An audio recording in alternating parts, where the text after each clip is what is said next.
folks. I really do yearn for the old world sometimes, when I look at videos like that. How incredible those buildings were, just how incredible the whole culture was that we had. And we swapped it all for what we've got now. And isn't what we've got now just so wonderful? Such attractive buildings, Yeah, we really did have some good stuff going on in the old world. And they destroyed it all to replace it with what we've got now. That's what all these wars are about, folks. They're all about destroying infrastructure and destroying any trace of the old world. The bombing of London in World War II, the bombing of Berlin, the bombing of Dresden, with ISIS going right across the Middle East, destroying Arab infrastructure, basically destroying the old world. A few years ago, ISIS went and bombed Aleppo and Palmyra, all of these really ancient sites. Even now, bombing Syria, bombing Lebanon. Israel's going into Lebanon and just bombing places that have been there for 3,000 years, same as Gaza, just destroying the old world. That's what all these wars are about, folks. They're not about winning anything. You ever notice through all these wars, nothing really changes. The agenda keeps going along.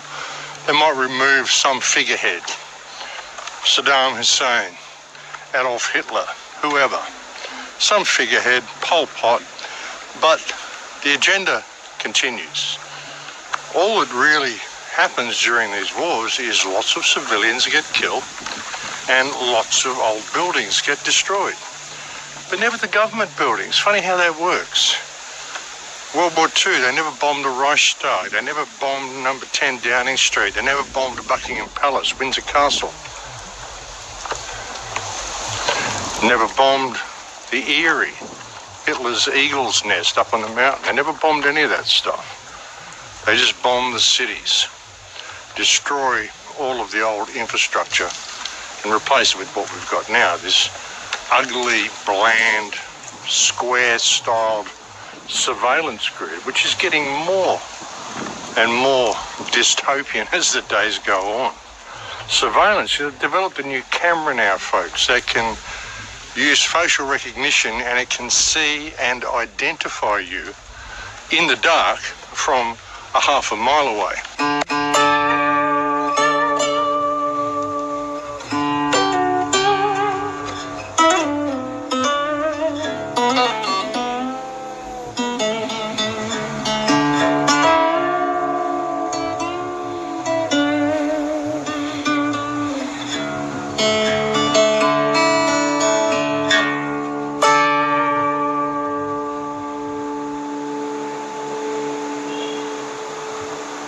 Well, that's very comforting, folks.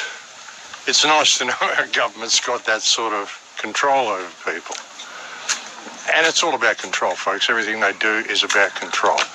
And Trump, what Trump is doing is all about control. It's incredible to see how many people are still cheering Trump on. All of the stuff that he's doing, this is the New World Order. This is all the stuff we warned you about. This is a mass surveillance grid. He's doing some things that are good along the way, but these are all new things that were introduced by the Biden administration, which is, of course, why the Biden administration did that, or whatever that administration was, because that certainly wasn't Joe Biden. The guy kept changing height, looking differently. I mean, it wasn't Joe Biden. It was someone in a mask pretending to be Joe Biden. But that administration put so much weird stuff in place. LGBTQ, allowing men to compete in women's sports, all sorts of stuff like that. Trump's rolled that back. He's freed women's sports again, which is good to see. With this executive order, the war on women's sports is over.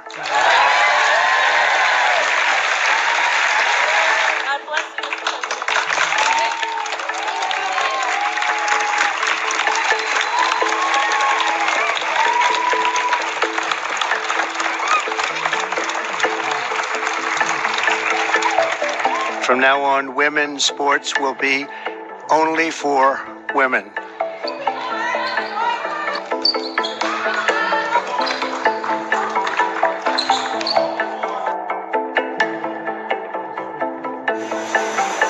He does expect the Olympic Committee and the NCAA to no longer allow men to compete in women's sports. Yeah, and he's doing all sorts of things which appear to be good on the surface. But by the other token, he's doing a lot of really bad things as well. US aid, he's removing all of US aid basically to everybody. So much so that the US aid office, I think in Washington, has actually closed and taken their sign down off the door. And they were funneling billions of dollars to the most ridiculous things through US aid. I mean, they were paying millions of dollars to fund the creation of a Sesame Street TV show in Iran. Think about that. This is being paid for by the US government to US aid. What do you need that for? How are they trying to brainwash the kids in Iran? Well, that's of course what it's for. And it's all Jewish control, folks. I mean, the whole television system, it's all run by Jews. It's all Jewish propaganda. Everything you see on the TV, pretty well everything you see in the movie industry, apart from independent releases, is all Jewish propaganda. Like, all of it. It's remarkable. And other stuff.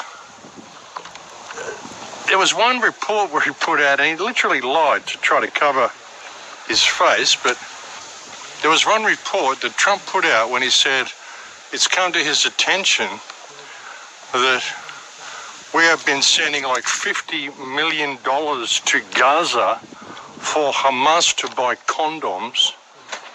And then he tried to cover his ass by saying that Hamas has been using these condoms to make bombs.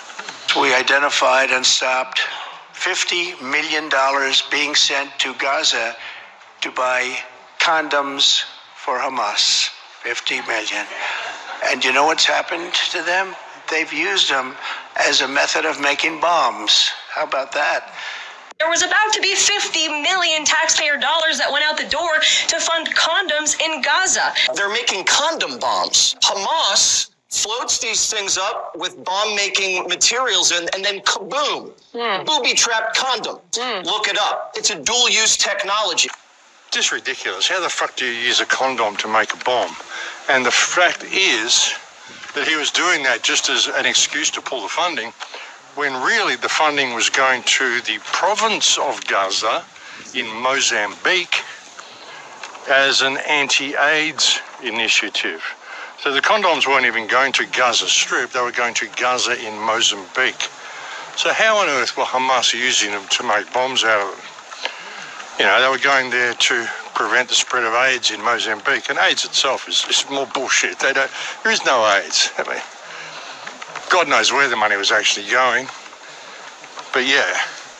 But the fact that he lied, totally lied, when he said, oh, they were using it to make bombs. No, they weren't. It was a different Gaza, you imbecile. But he's removed so much support from so many agencies. It appears that he's reducing the size of government somewhat. But what's going on in the background? Well, you've got our good friend Elon in there, who's actually working through Doge to replace certain government officials with AI, which will now be doing the decision-making in those departments. So no need to pay employees. Government efficiency.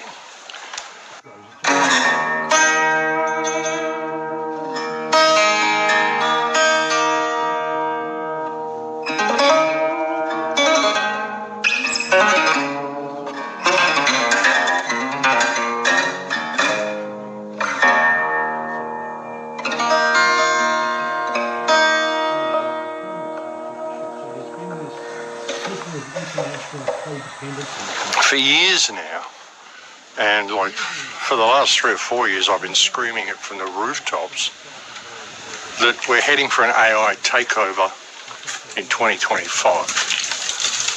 I first put this out there, I think, on the Richie Allen show in like 2017 or 2016 or something, a long time ago, when I said that in 2025 our relationship with the internet is going to change. We're going to reach a point where our systems have become fully dependent upon the internet, and our relationship with it is going to change. And I've been saying for the last year or two many, many times that we're heading for a situation where soon we will not need government in its current form, in as much as we won't need humans in government, or we'll have a figurehead, because all the decision making will be made by AI. And it's pretty much that way already. I mean, even with the executive orders that Trump's been signing, and he's been literally rapid firing executive orders, but these are already written. He isn't going at home at night and writing out an executive order that, for what he wants to do. This has all been given to him by AI. It's all been pre-planned, and he's just signing the orders and saying, look what I'm doing now. And it's all moving towards the same thing. And what he's done by removing funding from all these things, and all the other stuff he's doing, like tariffs. He's brought in tariffs against China, against Canada, against virtually everybody. He's bringing in tariffs. And people are saying this is a good thing. It's going to bring trade back to the US economy. It's going to strengthen the US economy. No, it's not. What it's about is destroying the US economy and destroying the world economy. That's what these tariffs are for. I mean, tariffs are just tax. And you pay for it. They don't pay for it. Nobody else pays for it except you. It's just a secret 25% tax he's putting on everything. You know, the US gets a lot of goods from Canada, gets a lot of goods from China, gets a lot of goods from all over the place. See, the whole world does. There is no autonomy anymore in many countries on earth. It's this codependency. It's the stuff I warned people about back in my first film, The Big Picture, when I said there's been a system of international codependency has been set up so that all nations are dependent upon other nations. We have useless trade things in place just for the sake of having trade. Like, you know, apples in New Zealand don't get sold in New Zealand. They go to Europe and get sold in Europe, and New Zealand buys their apples from someplace in Africa. Why? It grows its own apples there. Why does it need to import apples from somewhere else? Well, just so there's a trade system. So that your apples are going over to Europe, and then you're supporting Africa by buying apples off them. It's just all there. So people don't even know how to do things anymore. I mean, they wouldn't think of actually maybe buying their own apples and selling their own apples in their own country. It's just not the way it works. You need government permits and all sorts of shit. So there's been this system of international codependency that's been set up. And when you bring in a tariff, I mean, say America's buying $1,000 worth of avocados from Mexico, and Trump says, well, you're going to have a 25% tariff. So now that $1,000 worth of avocados is going to cost $1,250. And Mexico says, well, that's no good. I mean, they're still selling it. It isn't that they get any more. Mexico doesn't have to pay any more.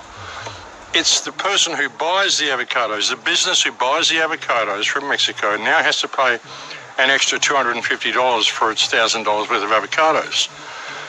And that $250, Mexico doesn't get that as any extra. That goes to Trump, goes to the government. And now the retailer has to actually sell his avocados for an extra 25% of what he would have last week, because there's a tariff. He's got to cover that. So it comes down to the consumer. It's just basically the US government putting a 25% tax on everything you buy if it comes from one of these other countries.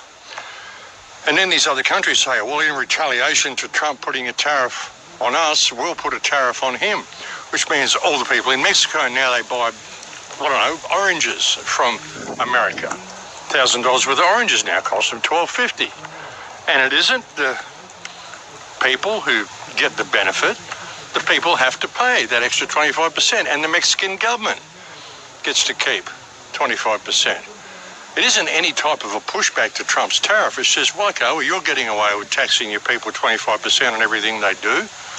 We'll do the same, and we'll say that we're combating you and retaliating against what you're doing. It's not, it's a scam. And it's designed to just drive the price of everything up in every country and crash the world economy. That's what it's for. And all of these aid organizations that he's pulled money away from, you notice he hasn't pulled any funding from Israel. He's actually increased aid going to Israel. He's now going to be sending them 2,000-pound bombs again. Like $1 billion worth of weapons or something is going off this month to Israel. He's also continuing to send support to Zelensky in Ukraine. But he's made a deal with Zelensky. Well, if we continue to send you money, I mean, we can do it. We can continue to send you money, but you need to give us something back. So you need to give us mineral rights to your rare earth minerals in Ukraine. And Zelensky going, well, yeah, okay, we can do that. This is exactly how the whole economic hitman thing works. Remember that book put out by someone, Perkins, Tales of an Economic Hitman? They would go in and get these countries massively in debt. They go and develop them and give them all sorts of stuff, and they get them massively in debt. And then they say, well, of course, you're not going to be able to pay the debt, so just give us some of your rare earth minerals and some of the resources of your country and we'll call it quits. And they destroy the country that way. That's what they did with Ethiopia. That's what they did with all sorts of countries through Africa. And this is now what they're planning to do with Ukraine. But the fact that they haven't pulled any funding from Israel at all, in fact, they've increased funding, because Israel now believes it's going to take over the world. I mean, Trump's just said the US is going to occupy Gaza. That's just the way it's going to be. The U.S. will take over the Gaza Strip, and we will do a job with it too. We'll own it and be responsible for dismantling all of the dangerous unexploded bombs and other weapons on the site, level the site and get rid of the destroyed buildings, level it out, create an economic development that will supply unlimited numbers of jobs and housing for the people of the area. Do a real job, do something different. Just can't go back. If you go back, it's going to end up the same way it has for 100 years. Peter? Would Palestinians have the right to return to Gaza if they left while the rebuilding was happening? It would be my hope that we could do something really nice, really good, where they wouldn't want to return. Why would they want to return? The place has been hell. It's been one of the meanest, toughest places on earth. And right now, I've seen every picture from every angle, better than if I were there. And nobody can live there. You can't live there. So if we can build them through massive amounts of money supplied by other people, very rich nations, and they're willing to supply it. If we can build something for them in one of the countries, and it could be Jordan, and it could be Egypt, it could be other countries, and you could build 4 or 5 or 6 areas. It doesn't have to be one area, but you take certain areas and you build really good quality housing, like a beautiful town. Of course, a lot of people are saying this is an absolutely preposterous idea.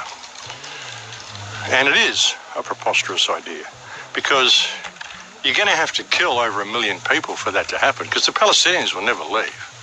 You can say this and say that, and we're going to send you to a nice place to live in Jordan or whatever, but it's not Palestine. It's not their land. There's been thousands of people fight and die in an effort to keep their land and for them to keep their country. They're not going to just give up and go away. They'll live in tents. They'll drink sewage water if they have to, and they'll eat bugs before they will leave their land. You won't be able to transfer them into Jordan. You won't be able to transfer them into Egypt. Even if these countries agree to take them, which they don't want to, because they don't want to be part of any plan that's going to be used to displace the Palestinian people. They're never going to go. The Palestinians are never going to go. So you're going to have to genocide the entire country for your plan to come through. And they've even got plans. I mean, when Bibi Netanyahu went to the United States, a lot of people say, well, he took that as a surprise. That was a surprise to him when Trump said that he was going to take control of Gaza, the US was going to take control of Gaza. And Benjamin Netanyahu was shocked that he's hoodwinking him. He's making sure there's a permanent ceasefire and he's going to put Gaza under US protection. No, he's not. He intends to ethically cleanse the whole place. Are you ready? Have you been chosen to be part of the new Riviera of the Middle East? And the Next Gen City brought to you by Tesla and the Trump Organization, the city of the future, where there are good people on both sides. And Palestine is finally free of Palestinians. The only democracy in the Middle East is coming to what used to be Gaza. Finally, gay people will be welcome. but not trans. Together, Donald Trump, Elon Musk, and Benjamin Netanyahu will transform the hellhole that was once home to millions of occupied Palestinians to a technological wonderland with Western values, powered by the innovation of Tesla, the grace of Netanyahu, the genius of Donald Trump, ethnic cleansing, and migrant labor. And the best part? The only Palestinians are the dead bodies buried below. The Holy Land, the Promised Land, Gaza Largo. Yeah, something like that. But people say Bibi was surprised when Trump made this announcement. Well, no, he wasn't, folks, because when he arrived in Washington, he had a PDF file with him showing Trump his plan for the new Gaza. Their 2035 Gaza plan to rebuild Gaza into an Israeli version of Dubai. How are Israel and the United States going to steal the oil and all of the natural gas off of Gaza and to enrich the likes of BlackRock and Vanguard? Well, look no further than the brand new Gaza 2035 plan, which Netanyahu unveiled this weekend. Great timing, too. He's like, hey, we're about to destroy Rafah, totally eliminate about 1 million people. But here's a 9-page PDF for our plan. This is what we plan to do in Gaza, which is perfect. It's like we want to build our own Dubai in Gaza. Perfect timing. So take a look at this. This is the new Israel 2035 plan for Gaza. Look how beautiful that will look once they rebuild it and kick all of those all those dirty Palestinians out of there. And they'll build new rail infrastructure, new port infrastructure. There'll be easy access to all of that oil.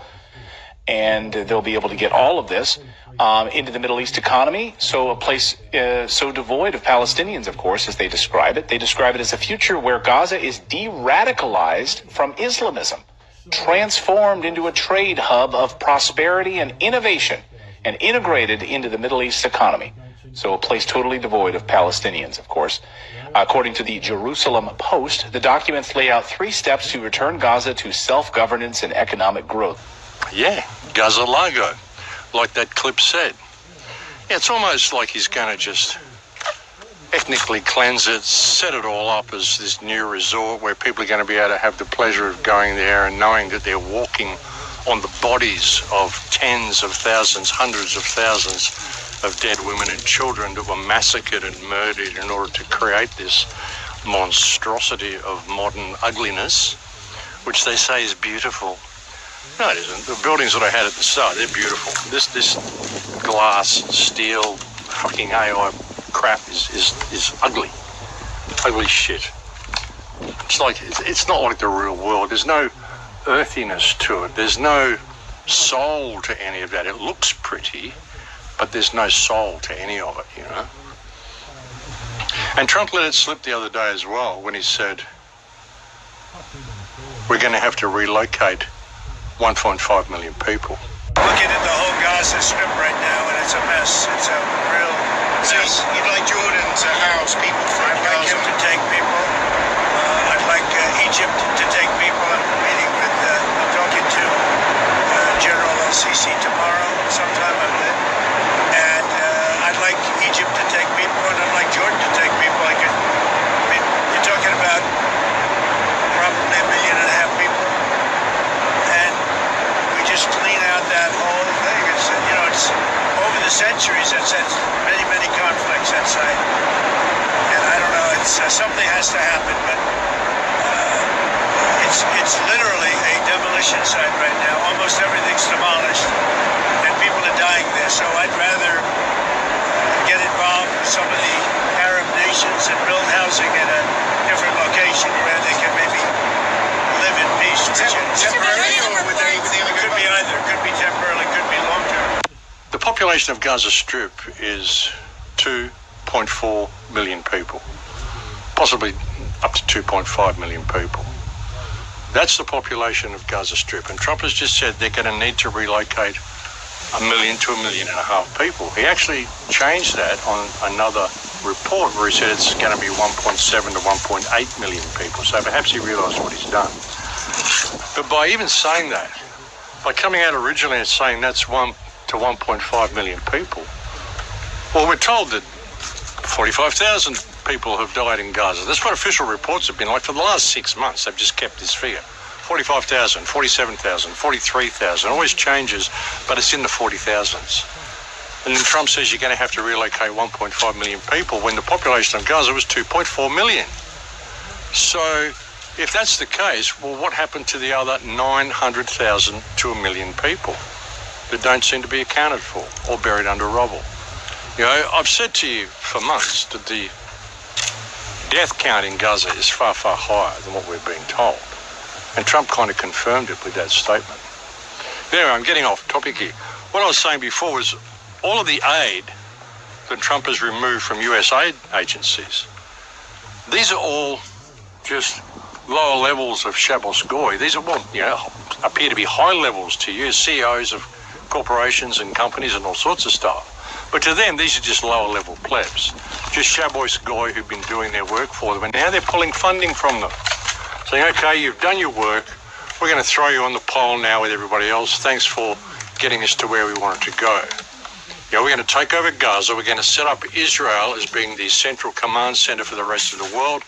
We're going to pull ourselves out of the UN. We're going to pull ourselves out of humanitarian agencies. It's another thing Trump's doing, is pulling the US out of all foreign international humanitarian organizations. Fuck humanitarian rights. We don't need human rights. No, none of that. The US has got its own Bill of Rights. Fuck the rest of the world. We're just going to go and screw it. It's like, you know, I've said to you, Israel's government is now taken over the United States government. It's just an extension of Israel now, the United States. Israel is going to really go full on against the rest of the world through economics and all sorts of stuff.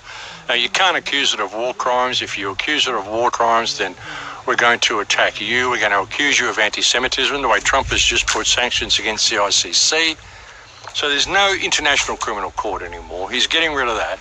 As dysfunctional as it was, it could have been put to some use, but no, he's getting rid of that. He's getting rid of any connection to human rights internationally. He's joining America at the hip with Israel, and Israel is set to take over the world. And now they've finished with all these small agencies, all these aid agencies that were doing things like providing propaganda videos in Iran and sending condoms to Mozambique. You know, just ridiculous stuff. Set up basically for money laundering, just so that, you know, rich people who are people of influence could be paid millions of dollars to just keep their mouth shut and keep the agenda going to the direction that they want it going. That was the plan. That's what all they were doing. But now they've outserved their usefulness. So Trump's just taking all the money that he was sending to them, and now he's sending it to Israel. That's what it's all been about, folks. They're just consolidating their power, and America is working to isolate itself from the rest of the world. As I said, this is one of the plans. It's going to isolate America from the rest of the world and set it up as being connected to Israel, and get all the other governments of the world involved that they can. If they won't capitulate, then we stage anti-Semitic attacks and replace the government, the way they're doing in Australia. More anti-Semitic attacks in Australia. You know, graffiti being placed all over the place. Western Australia, Sydney, Melbourne. Anti-Semitic attacks all over the place, folks, because they want to replace the Albanese government with another government that is more Israeli-friendly, the Peter Dutton government, the other side of the coin.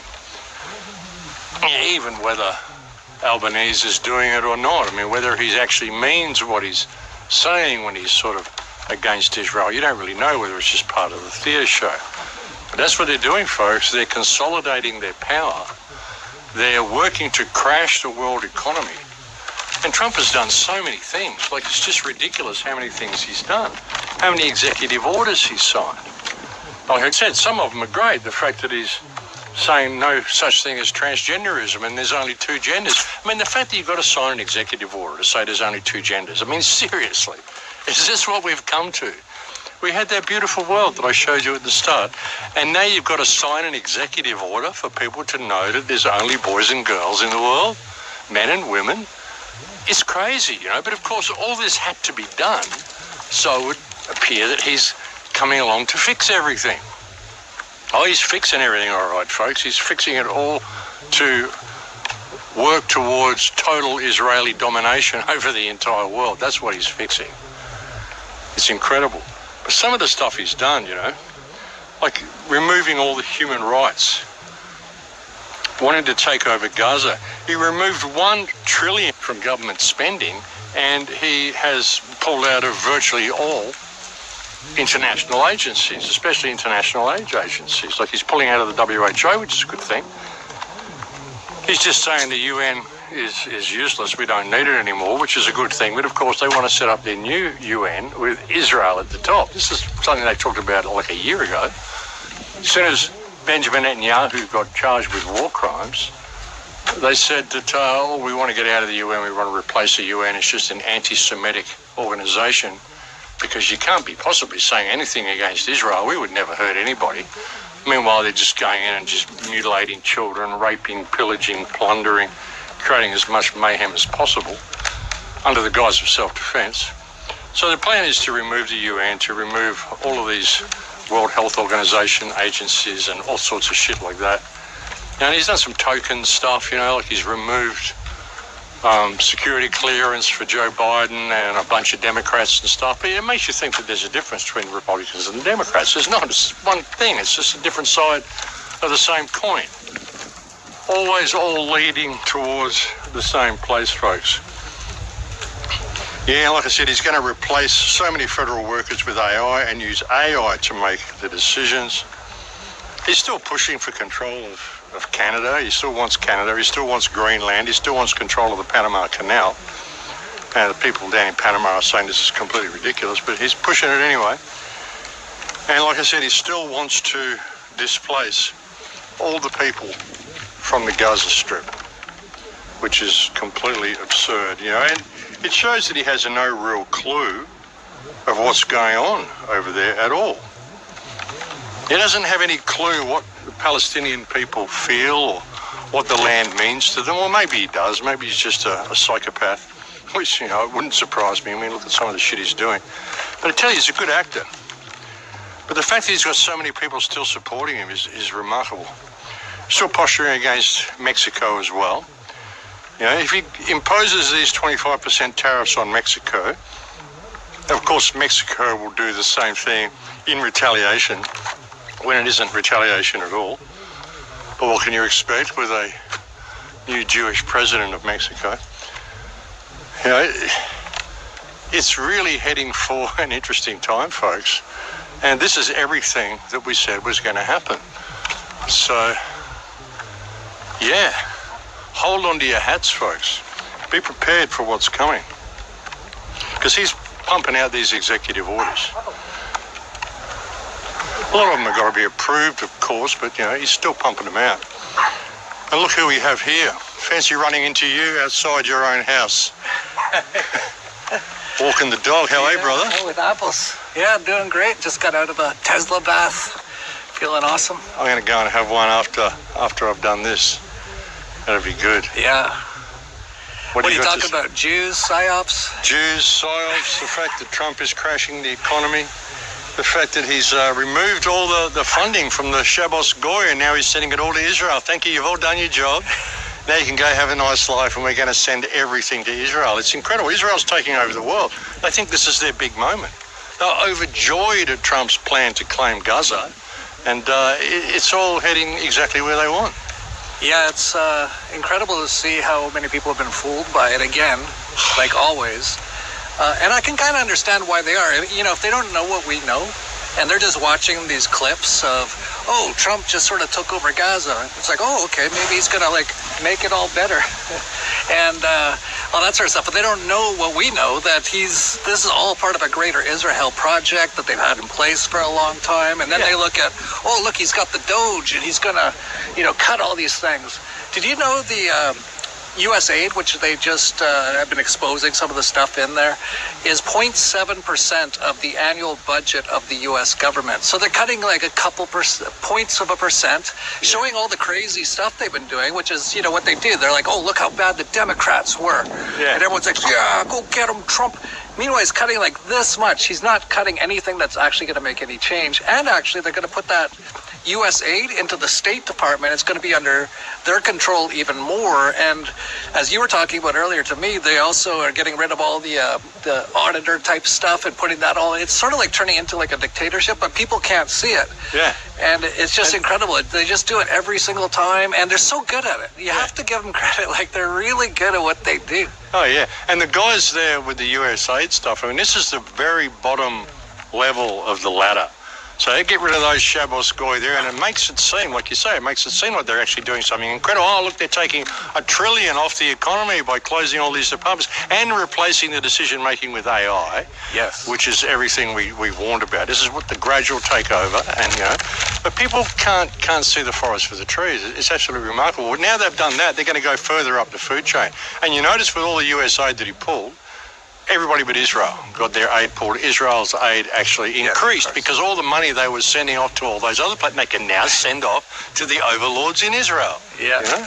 And they've got so many of the Trump people all thinking he's the savior because he almost got, he almost died for their sins. I can't imagine. With a fake assassination. I can't imagine anyone still believes that assassination shit, man. Like, it's incredible, but they got most people still in the matrix. They got them in the system.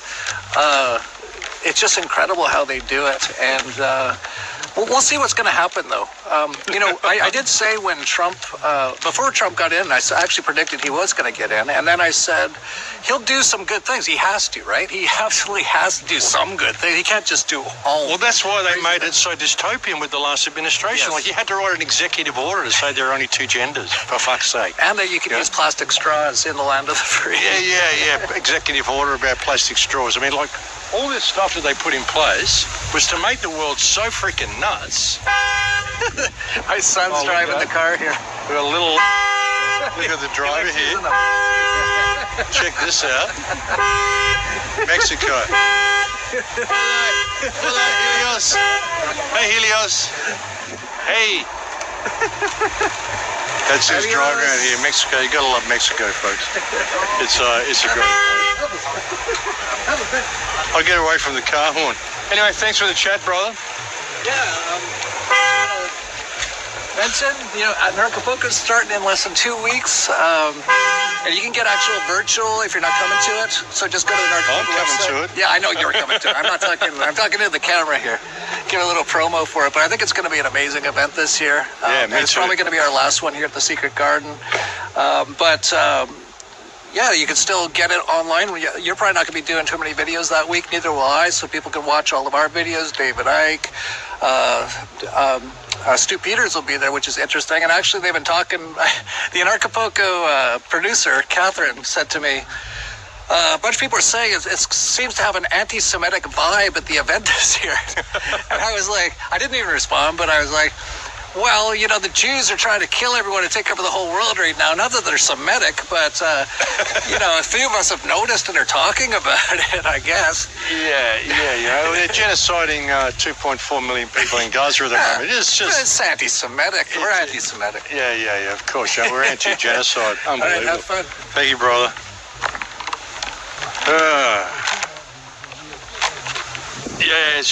It's a wonderful world, folks. And they're preparing a new scamdemic as well. So they put all this stuff in place, get rid of all human rights and all association to aid agencies and all sorts of shit like that, and then have another scamdemic and lock all the people down again. It's all about compliance. Start their 15-minute cities. I mean, all this bullshit that they're doing. But they're talking about bird flu now. And of course, if they remove themselves from the WHO, then it can all be done by different countries under their own guidelines. And that's what they're talking about. There's been so much stuff come out about the jab as well. I mean, so many people have realised that it's done permanent damage to them. There was a report that came out, I'm not sure what country it came out of, but it said that there are thousands of children who had their eyesight damaged because of spending so much time out of natural light during the lockdowns. So it's still coming out, all this stuff, but they're still planning another one. Meanwhile, they're planning a total world takeover. And you think about how this is going to go, folks, like putting these tariffs on, crashing the world economy the way they're doing, and they're showing you that they're getting rid of the lower levels. As I said, all these people from these aid agencies that were collecting billions of dollars, this is just the lower levels of the rungs. They're now getting rid of them. They're going to climb up the food chain further and further. They're even starting by saying they're going to replace many government officials with AI. They're literally going to remove so many government positions. There's actually a pushback against that. There's a Supreme Court pushback against Trump sacking so many high-level ministers and things because they're saying it's unconstitutional or whatever. So they're trying to stop it. But to the people out there, it appears that he's making government smaller. But what he's doing is actually consolidating power into fewer and fewer hands. That's what he's doing. And by removing all of these aid agencies, bringing in all these tariffs and crashing world economies all over the place, is basically, you remember Holodomor, we've talked about it many times. This is basically a worldwide Holodomor 2.0. Think of the Irish potato famine, which wasn't a potato famine. It was the UK trying to starve out the people of Ireland. And think about Holodomor, what happened in Ukraine. This was no natural event either. And now put that on a world scale. That's what we're heading towards, folks. And that's what all this is about. And Trump wanting to take over Gaza, I mean, like I said, it's almost like he wants it to be like a wedding present for his daughter and her psychopathic husband or something. It's just sick. And the people of Palestine will never put up with it. The whole world is outraged that he would even say it. Except Israel, of course. They're overjoyed that he said it. And so many people still think, oh, he really stabbed Netanyahu in the back by doing this.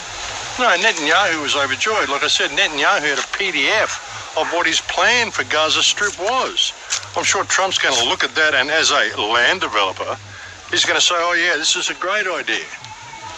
You know? So, and meanwhile, like I said, he's isolating the United States with all these tariffs and closing the borders and all this shit. A lot of good stuff he's doing. The borders need to be secure if you're going to have this any type of a system like we've got. Well, of course you need secure borders.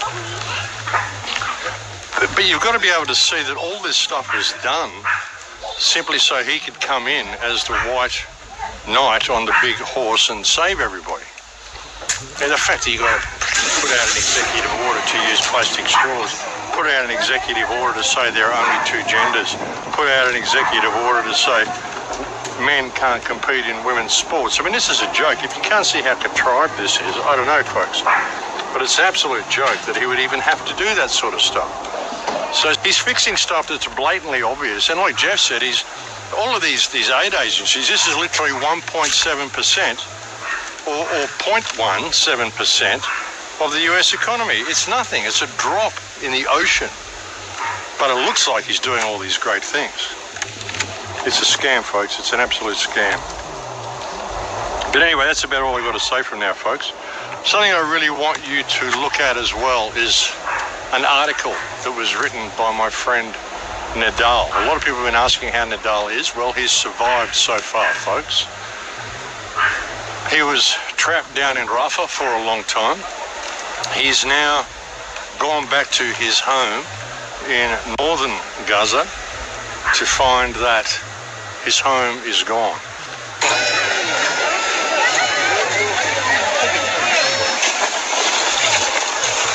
Finally today, the dream of 1 million has come true, going back to the north of Gaza City.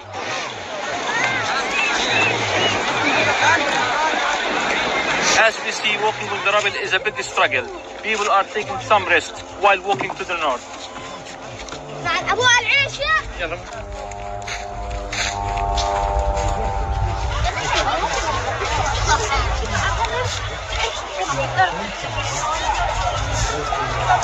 He lived in, I think it was Biet Hanun. And he spent 11 hours walking from Rafah in southern Gaza. He spent 11 hours walking back to his house. And he couldn't even really find where his house was. And he's written a very compelling and very powerful article about this journey and what it meant to him and how he felt when he got there. This is deplorable what Israel's done. They've literally destroyed everything, like all the memories. Like you think of the place where you took your first steps, where you buried your mother, or a place where you there's so many memories we have of where we grew up in our childhood. I remember places and things that I did in Adelaide that I If I ever go back to Adelaide, I'll go to those places and I'll relive those memories. This is what's been taken from the people of Gaza. So much more than life and real estate. All of their memories, every single thing that once was. I mean, Israel just methodically went out of its way to destroy every house, to destroy everything in every house. Every time they leave an area, they set fire to the houses in that area and make sure they burn everything. This is ethnic cleansing. Ethnic cleansing takes many forms. It isn't just killing people. It's doing exactly this, destroying their life, destroying their memories, destroying any hope they have of rebuilding, making the place unlivable in the hope that they'll leave and never come back. This is what ethnic cleansing is, folks, and this is what Israel has done. But Nadal wrote a very powerful article, and I implore you to go and read it. And if you can spare any money, please send him a donation. There's a link below this video. If you click plus more, I've had a link there for a fundraiser for Nadal for many, many months throughout this entire genocide. Please consider giving him some support. Another thing I want to mention as well is there's a friend of mine, the guy who actually gave me my de-Googled phone. He's a lovely guy. He's an Australian guy. And he's got this land thing going on, like a community that he's creating in Paraguay. And the link is newoz.world. You can go there and check it out. If you're thinking about getting out of Australia, a lot of people are thinking about getting out of Australia because it's coming pretty totalitarian. They brought in new legislation now where you can basically get 6 or 7 years in jail. I think this came in at the end of last year, 2024. Where you can get 6 or 7 years in jail for basically speaking out against the Jews. For basically saying something that may offend somebody, you can get 6 or 7 years jail. So there's no free speech anymore, no free thought anymore. You can't express your opinion anymore. You may offend someone, and therefore you may get 6 or 7 years in jail for that. This is what's happened to Australia. So a lot of people are leaving. Food prices are going right up, apparently. I mean, it's getting pretty dystopian there. So if you're thinking of getting out of Australia, he's got this land thing happening in Paraguay. And apparently you go there for 5 or 6 days and you can get full citizenship and everything all taken care of in one visit. He's got a very reputable lawyer that's doing all of this. And you can go there, you can become part of this community, you can get citizenship, your tax ID, all that stuff within 5 or 6 days, and it's done. And and Paraguay as well. I mean, it's kind of about the same latitude as like New South Wales. So you're still in the southern hemisphere, and it's about like New South Wales. It's very jungle land, very green. It's a beautiful place, Paraguay. But if you're thinking of getting out of Oz, that's something to think about. Also, he said if you mention my name, he'll give you a 10% discount on the fee for doing all this. And so, yeah, you'll get it a little bit cheaper. So, and I'm not affiliated with any of this land stuff, folks, but he just sent me this message, and he's a good guy. Like I said, he's the guy who gave me my de-Googled phone, which I put my bank app and stuff on. So he's just a nice guy. And I've met him a couple of times. He's a good guy. So if you're thinking of getting out of Oz, that might be something that you could look into. As Jeff mentioned, an Acapulco's happening at the end of this week, like 7 days from now, in Acapulco. It's come around really quick. You can get virtual tickets, like you said. I think there might even still be a couple of on-site tickets available as well. Again, even for virtual tickets, if you use my name, Igan, I-G-A-N, you'll get a 10% discount on your ticket. So do check that out. Also, with the Tesla machine, I might have mentioned to you a couple of weeks ago, like I healed this guy with his trauma on his leg, had a surfing accident. I helped this guy with his Bell's palsy, and after like 7 or 8 treatments over a week or 2 period, that was cleared up. And then I had a young friend come down. She's about 20, 21, and she contracted myocarditis from a blood transfusion. And she came down and stayed at my house for maybe 2 weeks, maybe 2 or 3 weeks. And she got on the machine almost every day, not every day, but almost every day, sessions ranging from 15 minutes to 1 hour. And then she left, went back to Zihuatanejo, and she went and got tested when she got back there, and her myocarditis is gone, which I find incredible, absolutely incredible. As far as I know, and on the health or medical website, myocarditis is incurable. Now, there's no cure for myocarditis. It's swelling of the heart. You've just got to take it as it comes, and it's essentially a death sentence, myocarditis. If it doesn't kill you straight away, then it's probably going to kill you within 5 or 6 years. That was my understanding of myocarditis. And I was horrified that she contracted this through a blood transfusion. Now, she wasn't jabbed or anything like that.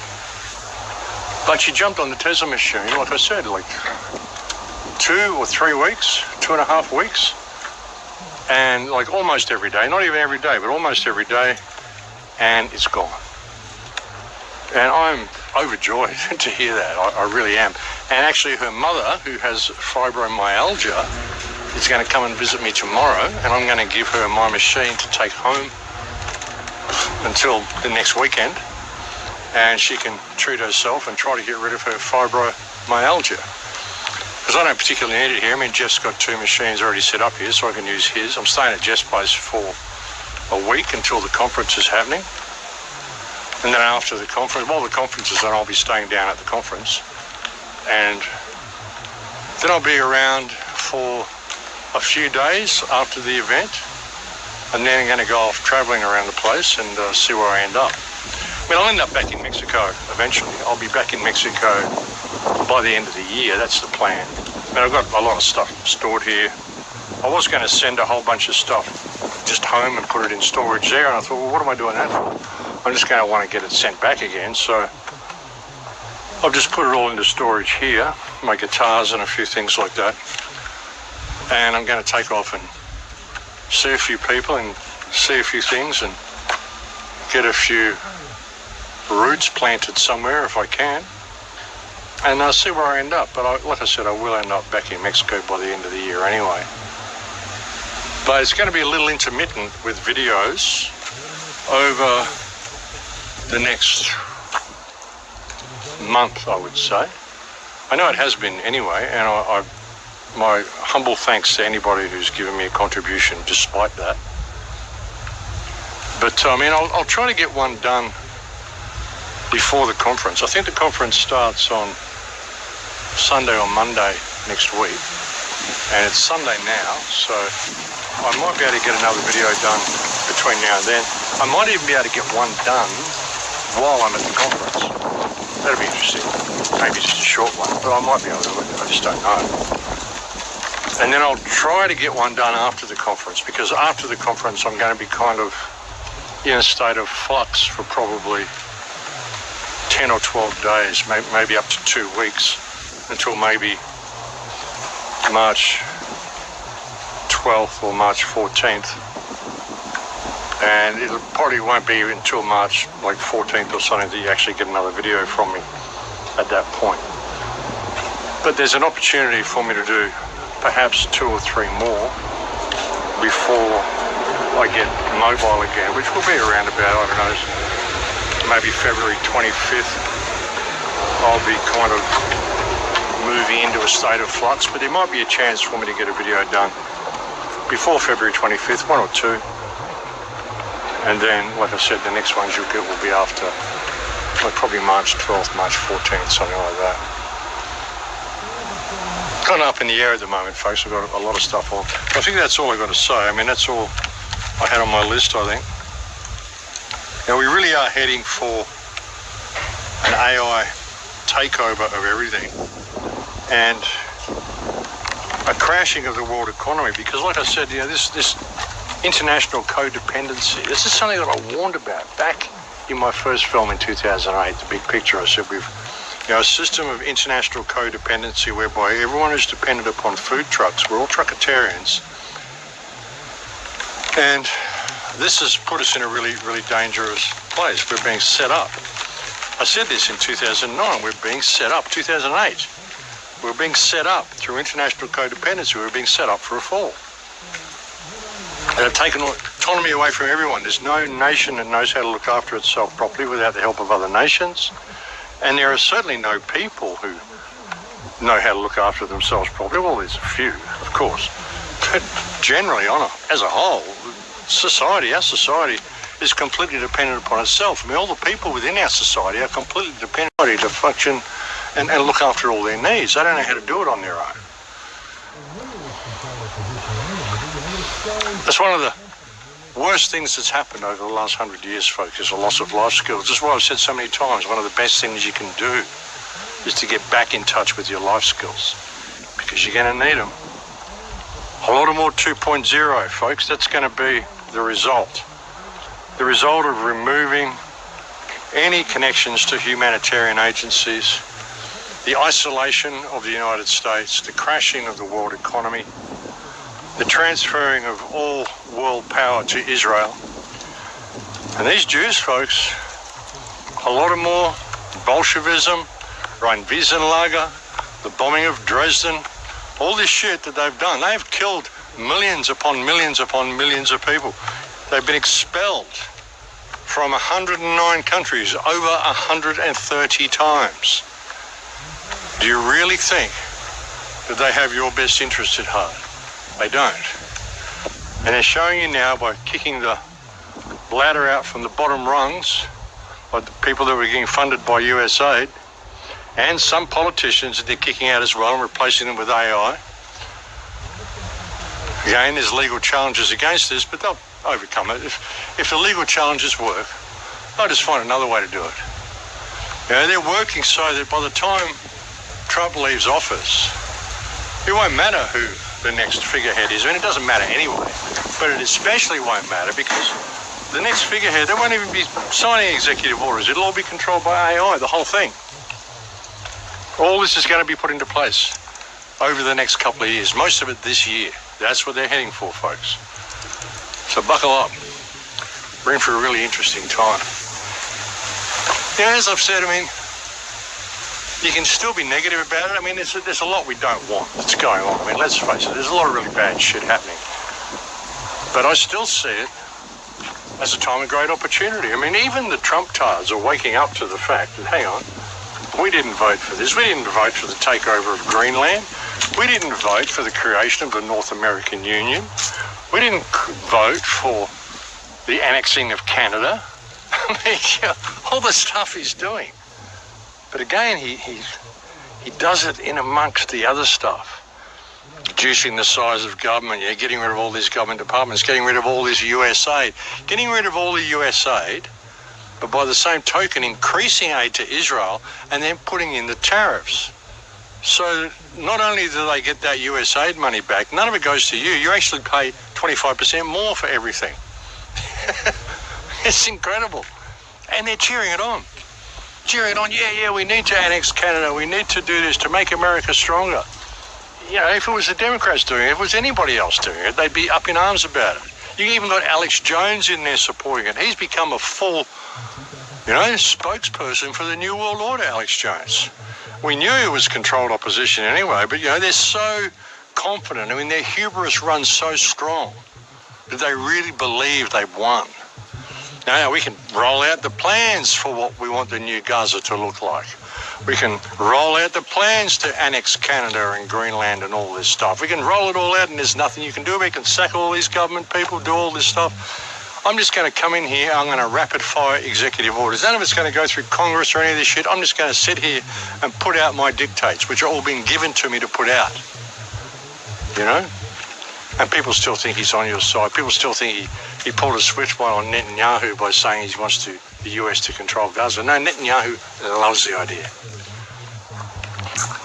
Because Israel controls the United States. If the United States controls Gaza, then Israel controls Gaza because Israel has the United States in its back pocket. The entire government system in the United States is Zionist Jews. I've said to you before, the current US government, the current US administration is more pro-Israel than the current Israeli administration. And that's saying something. So hold on to your hats, folks. We're in for a pretty bumpy ride. You know, what's going to come through the other side? Well, what's going to come through the other side is consciousness, is us.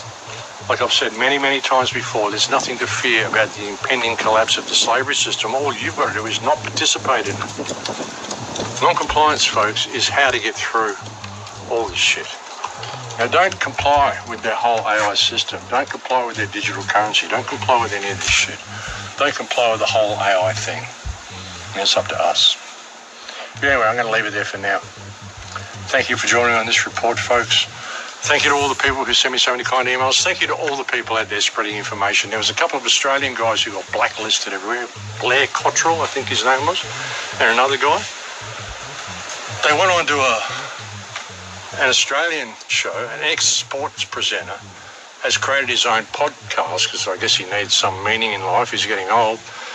And he got these two Australian guys on there, and he normally gets like 3,000-4,000 views on his podcast, maybe 2,000 or 3,000 on YouTube. And he had these two Australian guys on. He got like 29,000-30,000 views. All of the comments were overwhelmingly positive in support of these guys, but they were speaking out against Israel. And he labelled them white supremacists. And then the next thing you know, he's pandering to Avi Yemeni, who's putting a little, you know, round hat on his head and all sorts of stuff, and treating him like a Shabbos goy, and apologising for the show and all sorts of shit. It's freaking incredible. But thank you to those guys, Blair Cottrell and whoever the guy was with you, for speaking out. It's great to see people doing this. More and more people are realising that all of these false flag attacks we're seeing in Australia are all exactly that, false flag attacks, all being staged by Jews. In 2024, new Australian laws took the right of Australians' inalienable right to free speech on the back of Australian Jews, whining about anti-Semitism incidents which most people suspect Jews are perpetrating. The 2024 Melbourne Balaclava, Australia, Adas synagogue fire culprits were never identified.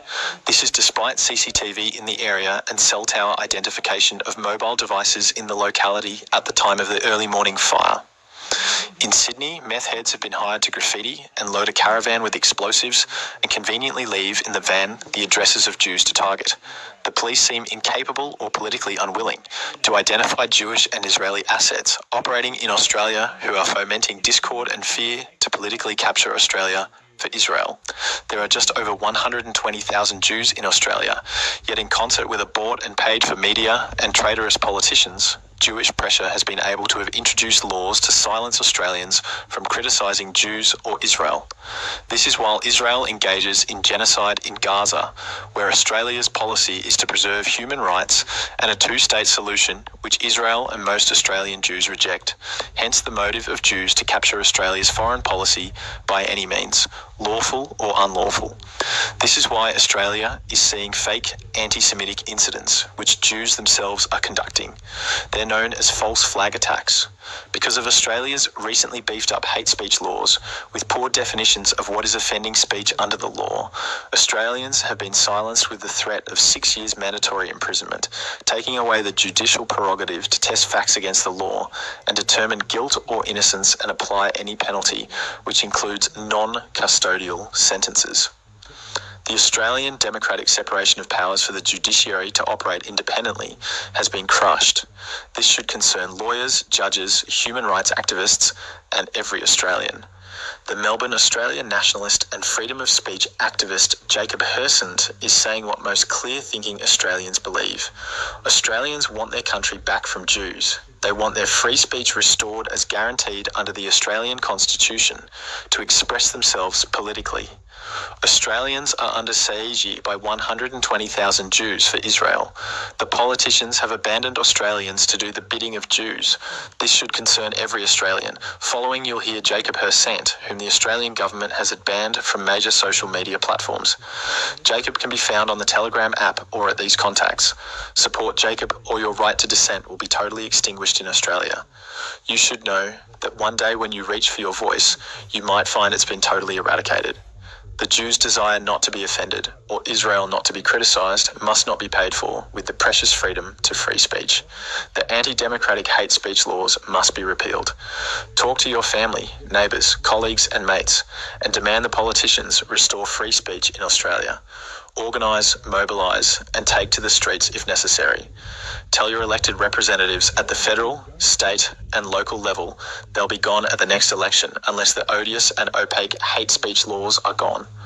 Australians will not tolerate the threat of 6 years mandatory jail for expressing opinions to which they're entitled. Australia's leaders know that the so-called anti-Semitic terrorist plots are fake and have been conducted by petty criminals paid by overseas actors. It's clear that foreign powers want to create a crisis around anti-Semitism in Australia. Our leaders have decided to use these incidents as an excuse to take more of our political rights and make it illegal to criticise Jews and Israel.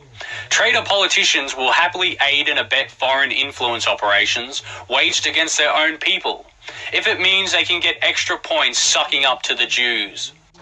Yeah, more and more people are waking up to this, folks, and that's good to see. So thank you for all the people who are spreading this type of information. Thank you to all the people out there on the front line.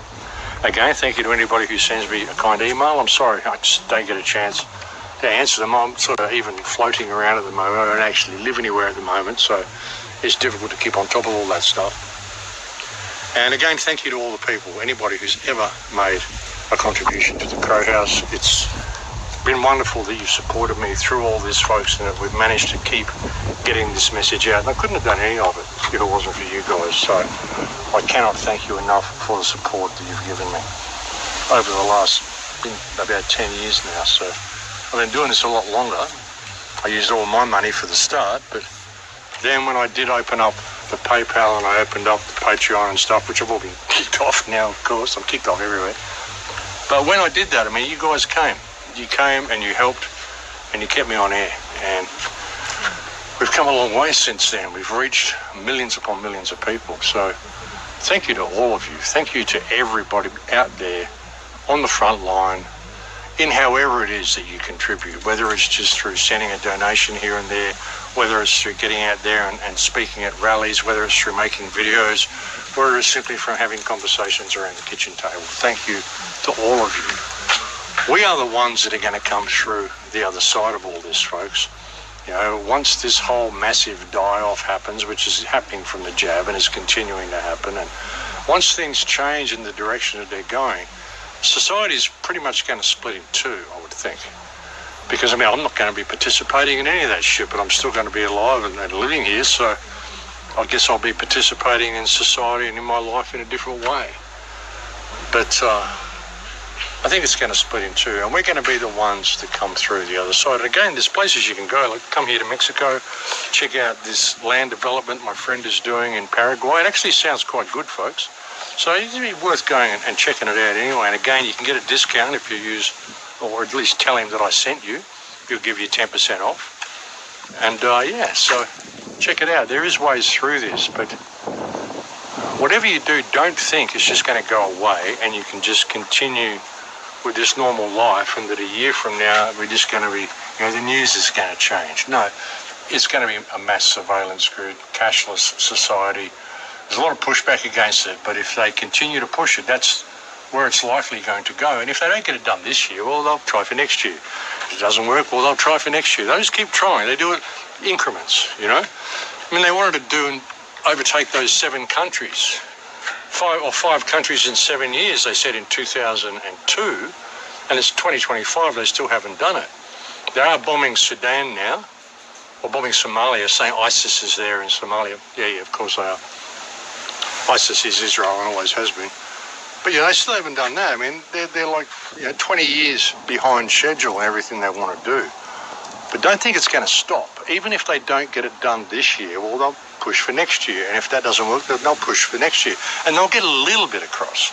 They always get a little bit across. It just depends on how much pushback there is. And the one thing they're counting on is that you'll give up and you just say, oh, it's hopeless. There's no more we can do. And you'll stop fighting. Don't ever do that, folks. Never, ever stop fighting for the truth. Never, ever stop fighting for freedom. This is just the way it had to go, you know. But if people maintain their focus, hey, we got this. Anyway, folks, I'm going to leave it there for now. I'm trying to stay out of the wind. That's why I'm sort of hugging the wall here. But I'm going to go for now. I'll look forward to speaking to you again soon. It will be as soon as possible. Again, thank you to anybody who's ever helped or supported or spread the message, and thank you to those who still continue to listen. and who share. And I look forward to speaking to you again soon. Please take very good care until then. In Lakesh. Ants versus humans. Who can solve problems better? The point of this experiment is to determine whether ants or humans are better at maneuvering a T-shaped object through a maze. For this experiment, humans were prevented from communicating with each other, which replicates the limited communication abilities of ants. You can see that the ants did an excellent job at solving the problem. In fact, the experiment showed that ants are better than humans at solving this problem when working as a group. Ants' moves were done strategically. Human groups, on the other hand, didn't show the same level of coordination and cooperation as ants did. Humans were going after short-term solutions that seemed efficient, but were less effective overall. This is likely because each human in the group wanted to move the object in their own way. Ants, on the other hand, acted as a single unified entity with one shared goal: